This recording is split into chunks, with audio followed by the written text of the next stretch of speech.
The Nightingale and the Rose is a short tragic fantasy story for children. In The Nightingale and the Rose by Oscar Wilde we have theme of love, sacrifice, selflessness, pity, materialism and gratitude. The story's plot is set in motion when a nightingale overhears a young student express his fears about losing the young woman he loves forever. The young woman threatens to abandon the student unless he gives her a red rose. Taking pity on the student, the nightingale sacrifices her life in order to procure a red rose for the young man. However, the bird's sacrifice proves to be in vain. It was first published in 1888 in the anthology The Happy Prince and Other Tales, which, in addition to its title story, also includes The Happy Prince, The Devoted Friend, The Selfish Giant and The Remarkable Rocket. "She said that she would dance with me if I brought her red roses," cried the young student, "but in all my garden there is no red rose." From her nest in the holm oak tree the nightingale heard him, and she looked out through the leaves, and wondered. "No red rose in all my garden," he cried, and his beautiful eyes filled with tears. "Ah, on what little things does happiness depend? I have read all that the wise men have written, and all the secrets of philosophy are mine, yet for want of a red rose is my life made wretched." "Here at last is a true lover," said the nightingale. "Night after night have I sung of him, though I knew him not, night after night have I told his story to the stars, and now I see him. His hair is dark as the hyacinth blossom, and his lips are red as the rose of his desire, but passion has made his lace like pale ivory, and sorrow has set her seal upon his brow." "The prince gives a ball tomorrow night," murmured the young student, "and my love will be of the company. If I bring her a red rose she will dance with me till dawn. If I bring her a red rose, I shall hold her in my arms, and she will lean her head upon my shoulder, and her hand will be clasped in mine. But there is no red rose in my garden, so I shall sit lonely, and she will pass me by. She will have no heed of me, and my heart will break." "Here indeed is the true lover," said the nightingale. "What I sing of he suffers, what is joy to me, to him is pain. Surely love is a wonderful thing. It is more precious than emeralds, and dearer than fine opals. Pearls and pomegranates cannot buy it, nor is it set forth in the marketplace. It may not be purchased of the merchants, or can it be weighed out in the balance for gold." "The musicians will sit in their gallery," said the young student, "and play upon their stringed instruments, and my love will dance to the sound of the harp and the violin. She will dance so lightly that her feet will not touch the floor, and the courtiers in their gay dresses will throng round her. But with me she will not dance, for I have no red rose to give her," and he flung himself down on the grass, and buried his face in his hands, and wept. "Why is he weeping?" asked a little green lizard, as he ran past him with his tail in the air. "Why, indeed?" said a butterfly, who was fluttering about after a sunbeam. "Why, indeed?" whispered a daisy to his neighbor, in a soft, low voice. "He is weeping for a red rose," said the nightingale. "For a red rose!" they cried, "how very ridiculous!" And the little lizard, who was something of a cynic, laughed outright. But the nightingale understood the secret of the student's sorrow, and she sat silent in the oak tree, and thought about the mystery of love. Suddenly she spread her brown wings for flight, and soared into the air.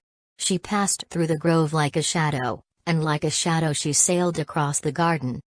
In the center of the grass plot was standing a beautiful rose tree, and when she saw it, she flew over to it, and lit upon a spray. "Give me a red rose," she cried, "and I will sing you my sweetest song." But the tree shook its head. "My roses are white," it answered, "as white as the foam of the sea, and whiter than the snow upon the mountain. But go to my brother who grows round the old sundial, and perhaps he will give you what you want." So the nightingale flew over to the rose tree that was growing round the old sundial. "Give me a red rose," she cried, "and I will sing you my sweetest song." But the tree shook its head. "My roses are yellow," it answered, "as yellow as the hair of the mermaiden who sits upon an amber throne, and yellower than the daffodil that blooms in the meadow before the mower comes with his scythe. But go to my brother who grows beneath the student's window, and perhaps he will give you what you want." So the nightingale flew over to the rose tree that was growing beneath the student's window. "Give me a red rose," she cried, "and I will sing you my sweetest song." But the tree shook its head. "My roses are red," it answered, "as red as the feet of the dove, and redder than the great fans of coral that wave and wave in the ocean cavern. But the winter has chilled my veins, and the frost has nipped my buds, and the storm has broken my branches, and I shall have no roses at all." "One red rose is all I want," cried the nightingale, "only one red rose. Is there no way by which I can get it?" "There is a way," answered the tree, "but it is so terrible that I dare not tell it to you." "Tell it to me," said the nightingale, "I am not afraid." "If you want the red rose," said the tree, "you must build it out of music by moonlight, and stain it with your own heart's blood. You must sing to me with your breast against a thorn. All night long you must sing to me, and the thorn must pierce your heart, and your life blood must flow into my veins, and become mine." "Death is a great price to pay for a red rose," cried the nightingale, "and life is very dear to all. It is pleasant to sit in the green wood, and to watch the sun in his chariot of gold, and the moon in her chariot of pearl. Sweet is the scent of the hawthorn, and sweet are the bluebells that hide in the valley, and the heather that blows on the hill. Yet love is better than life, and what is the heart of a bird compared to the heart of a man?" So she spread her brown wings for flight, and soared into the air. She swept over the garden like a shadow, and like a shadow she sailed through the grove.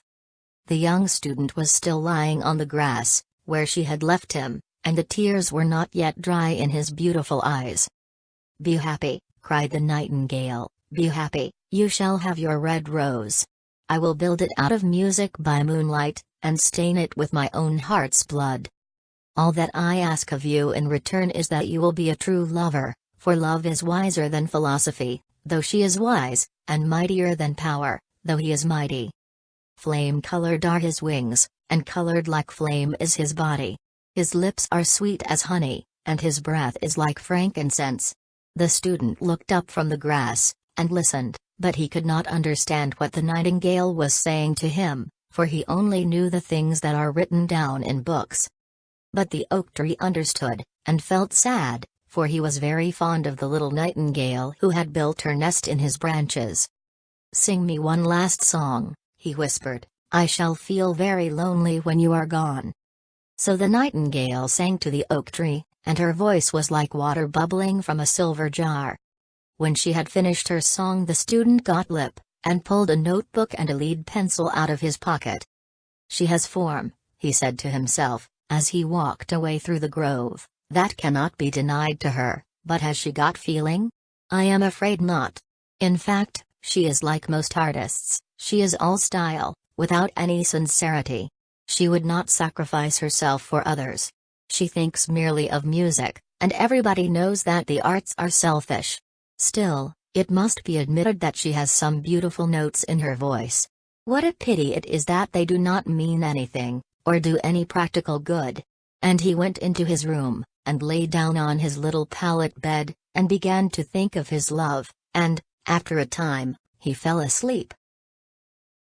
And when the moon shone in the heavens, the nightingale flew to the rose tree, and set her breast against the thorn. All night long she sang with her breast against the thorn, and the cold crystal moon leaned down and listened. All night long she sang, and the thorn went deeper and deeper into her breast, and her lifeblood ebbed away from her. She sang first of the birth of love in the heart of a boy and a girl.